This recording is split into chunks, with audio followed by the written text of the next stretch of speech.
So you can put it into dynamic if you want a little bit of fun, as I'm going to do now, and you just feel this little surge of power and it just takes off.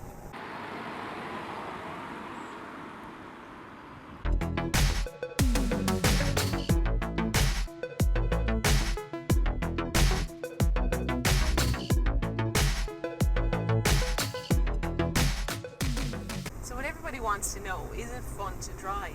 Well, yeah, it is, in respect that it's light, it's agile, it feels nimble.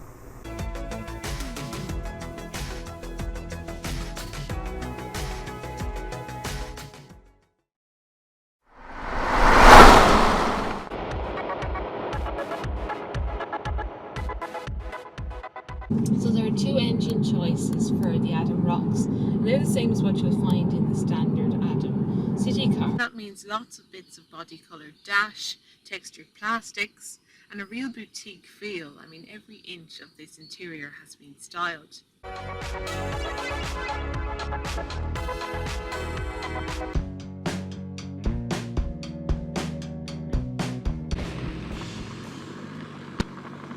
The great thing about going for an estate car over, say, an MPV or an SUV, if you're looking for more versatility, is that it's so car-like on the road. But what makes the Golf Estate stand out among its rivals is that touch of class and air of refinement, from the finish of the interior to those finely tuned road manners. Got an identity. Most changes have occurred on the centre console, where they've removed a lot of the little fiddly buttons, and it looks a lot more attractive now. Now the steering is as crisp as ever, but you really have to take the focus off the big roads and the motorways to really see how well it handles. The Opel Astra is due to be replaced before the end of the year by an all-new model, but while we wait, Opel Ireland has introduced a new trim level to tempt you into the current model. Where the cabin is starting to show its ages in the centre console, a lot of the competition have moved to a more streamlined look with less buttons and functions controlled via touchscreens.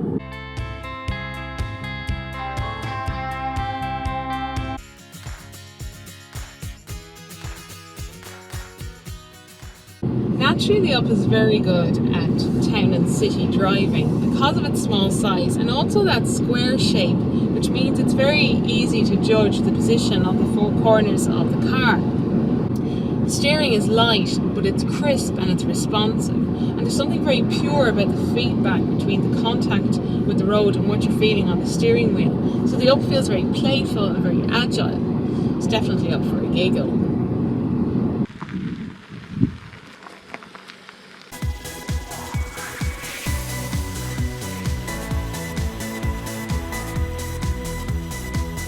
There's a new steering system which is well weighted and quick.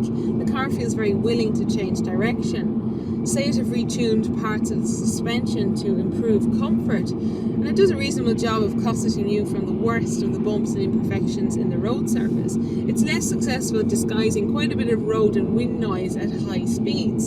Say Ibiza does not quite have that same level of big car comfort and refinement as the Volkswagen Polo. The Volkswagen Polo is one of the perennials of the Super Mini class. It's been around for years, and typically it's been a reliable, if somewhat conservative, choice of small hatchback. Polo has a very well-sussed suspension, so the ride is very comfortable and very compliant. Steering is light, but it's quick and it's accurate, and the Polo holds itself quite well through the corners, so the whole thing feels quite lucid. It's a very relaxing car to drive. It's just so competent.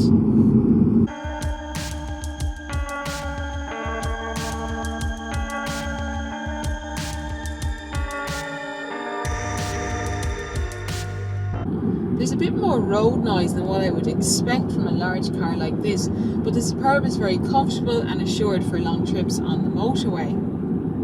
The handling and steering response are not particularly sporty, but the Superb feels very predictable and very safe in the corners. But the big selling point for the Superb is that it is such good value.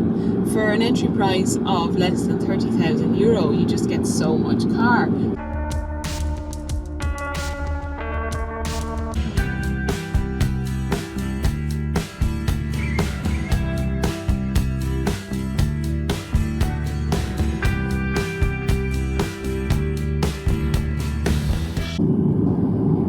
Because it's four-wheel drive, there will be an impact on MPG and CO2 emissions. So for this one with the automatic transmission, Volkswagen say that it will return up to 54 mpg and motor tax will cost €280 per year. The new Astra is up to 200 kilograms lighter than the car it replaces, and that's not just some abstract number that doesn't mean anything, because right away on the road the new Astra feels lighter and more agile.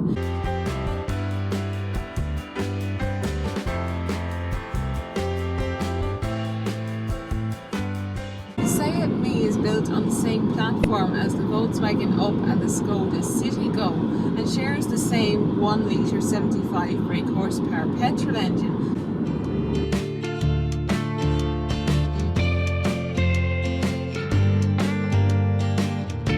It's a list price of $13,595, which won't break the bank, but really the Me by Mango is the small car you buy because you love the way it looks.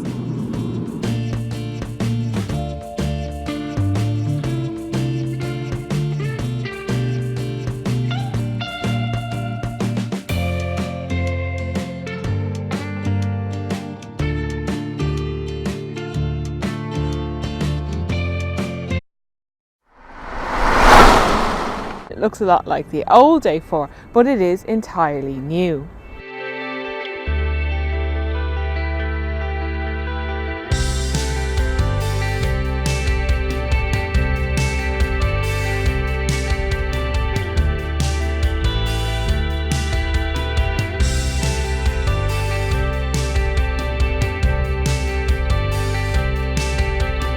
The changes are much more obvious in here with a brand new interior that's very fitting of an executive car. The finish and the quality is so good. The design is like somebody really thought about every detail. Even the indicator stalks are like a work of art.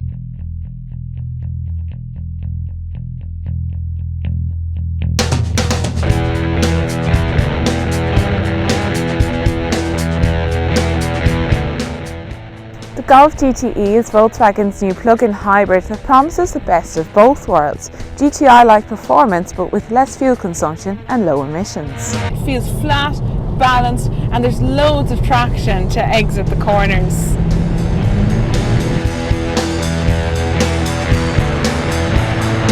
The same sort of glamour and prestige as the Evoque, and of course Land Rover's legendary off-road ability.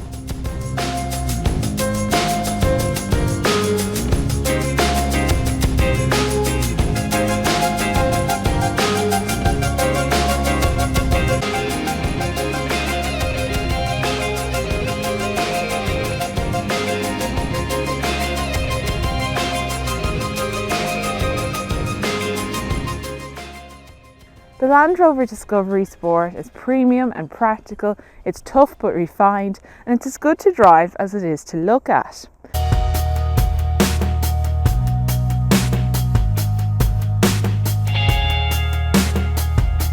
They say the Beta Cupra has a list price of just over €22,500, but this is a bona fide hot hatch. Say it has dropped the automatic gearbox in favour of a new 6-speed manual gearbox, and that makes the Ibiza Cupra even more exciting and involving to drive.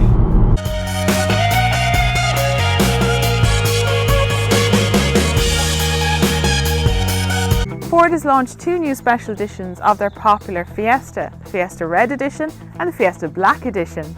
This is no bone shaker and there's very little compromise in the way of comfort.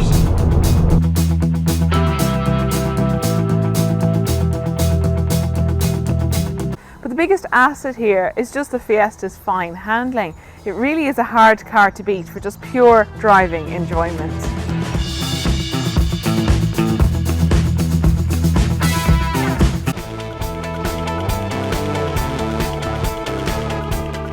But like the rest of the Adam family, you buy these cars for their unique looks and image. So if you love the way the Opel Adam looks, but you just want some extra potency onto the bonnet, then Adam S is the car for you.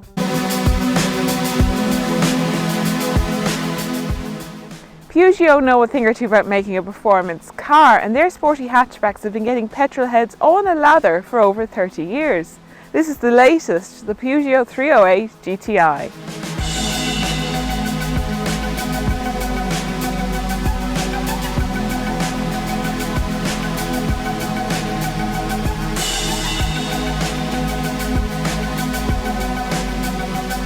And there's that little element of menace to it, like the lion might bite you if you didn't respect it, especially in sport mode where it seems to dump all its power to the front wheels very quickly.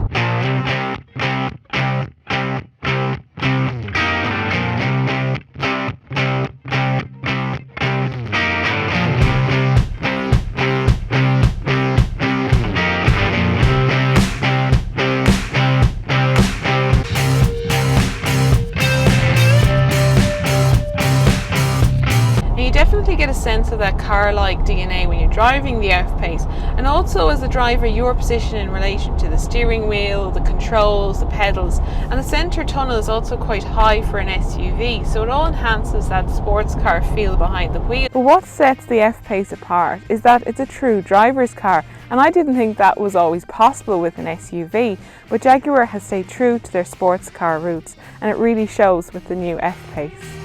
There's also a GTE mode. It's kind of like a sport button, and when you press that you get the full force of the 400 Newton meters of torque that the system produces.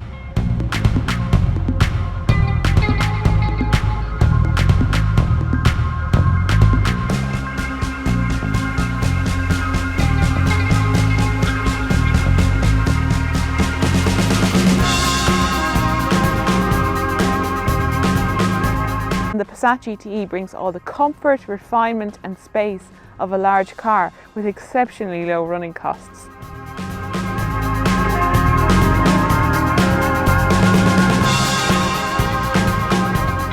The Mito is the smallest hatchback in the Alfa Romeo range, and the Mito is Alfa's answer to high-end super minis like the DS3, the Audi A1 and the Mini.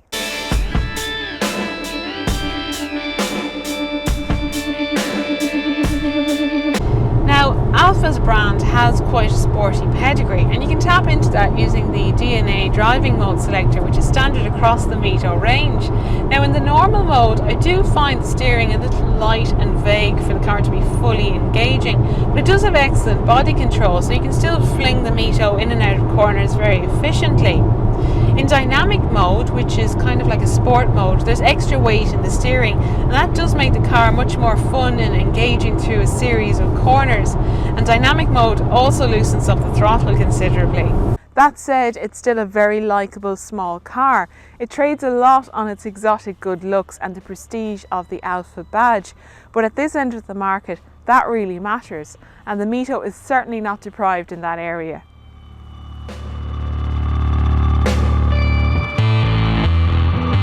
But underneath these quite conventional looks, the Nero's got a secret. It's also a hybrid.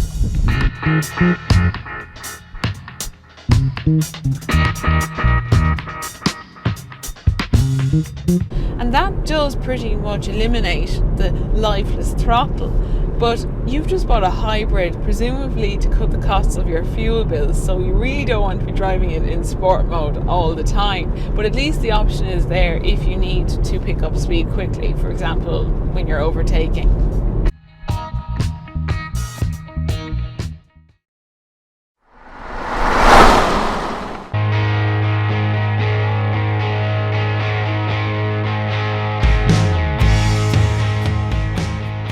It's pure magic.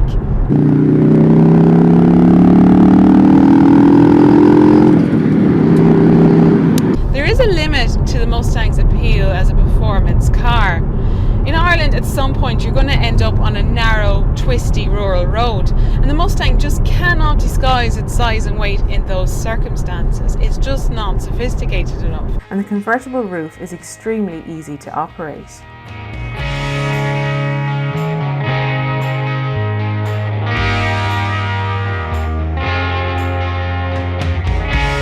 But that's all part of the Mustang's charm and appeal, and it's unlikely that you'll ever regret buying this car.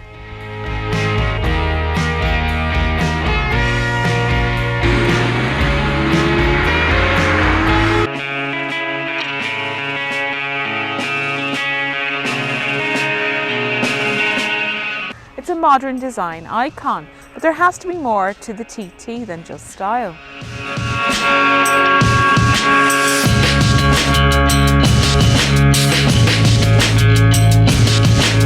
The steering is also quick to respond to inputs, and the TT is a lot of fun to throw through a series of corners.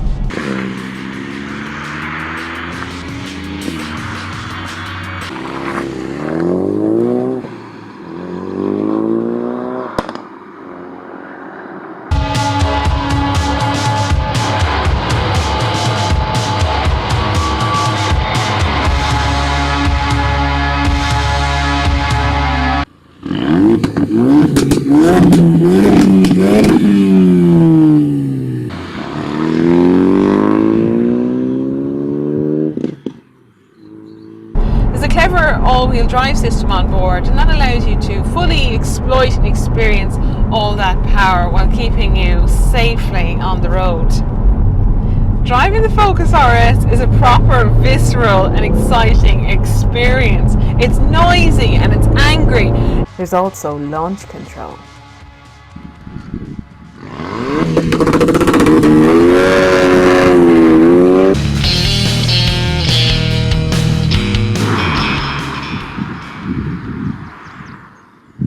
All Giulias for Ireland come with an 8-speed automatic gearbox, and it's a very smooth operator. And the Giulia is still a highly desirable compact executive saloon.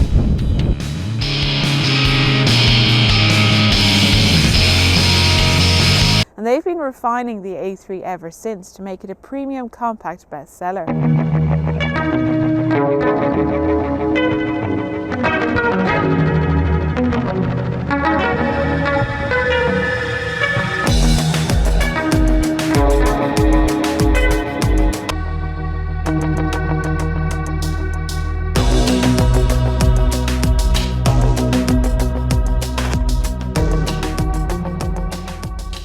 And the A3 remains a class act.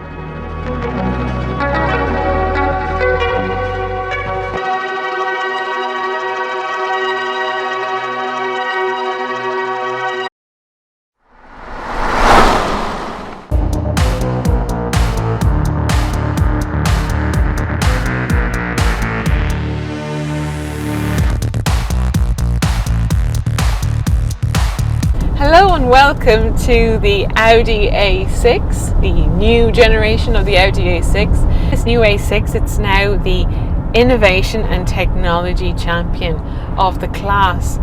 It really excels in terms of comfort and refinement, but it's probably the interior of the car that will win you over and seal the deal.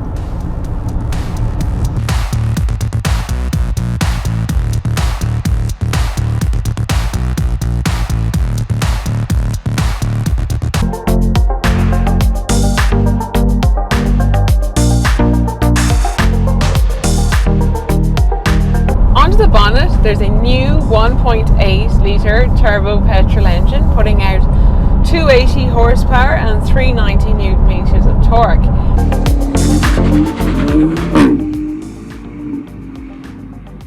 Quite a sophisticated cabin ambience to the Megane Rs, and the ride comfort is also very good for a performance hatchback as well.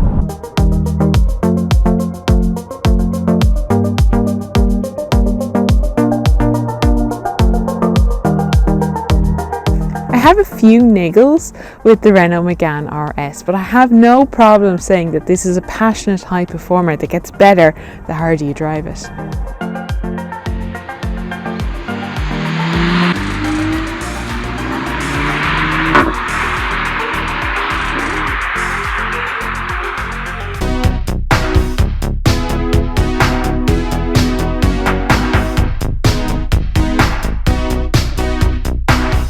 Now the 1.4 TSI sounds pretty innocent really. There's nothing particularly menacing about it. So Volkswagen pumped some augmented engine noise into the cabin in GTE mode as well to enhance your driving experience and make you think you're driving a GTI.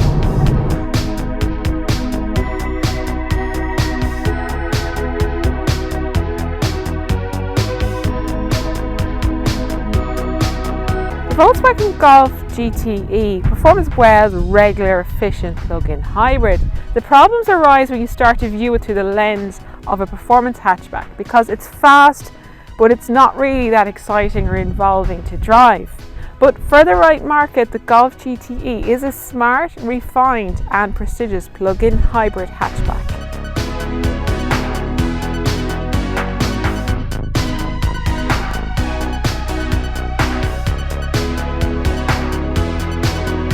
Inspired by Hyundai Motorsports experiences on the rally stages of the world.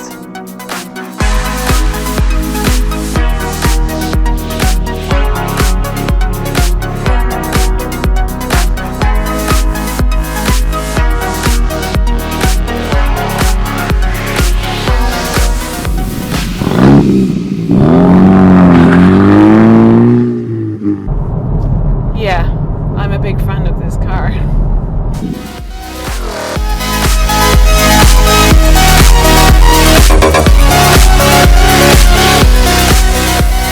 If you're in the market for a hot hatchback, forget any badge snobbery and go and take the Hyundai i30N for a test drive. It's really very good.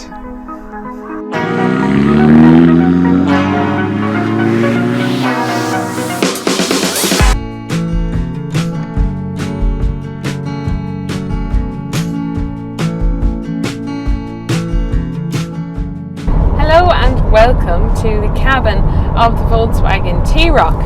So the T-Roc is Volkswagen's new crossover. It slots in below the Tiguan SUV and pricing starts from €24,750. If you've got a little bit of money to spend and you want something a little bit different in the crossover segment, then the Volkswagen T-Roc, I think you'll really like it.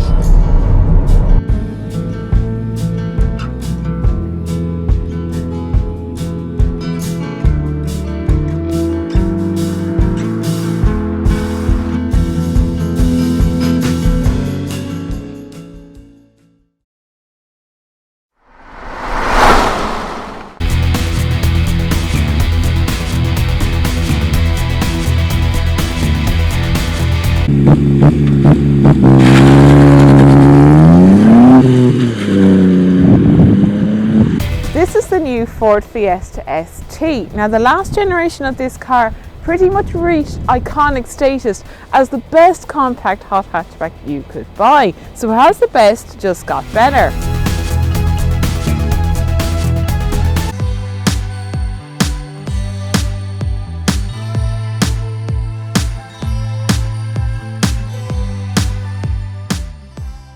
Hello and welcome to the cabin of the Mercedes-Benz C-Class Coupe.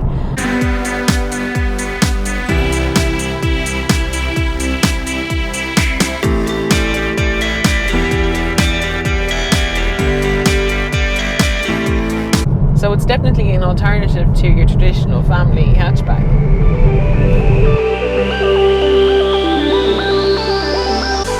You do pay a premium for the Kia Proceed, but it's a very individual car for the segment and it's very stylish and practical.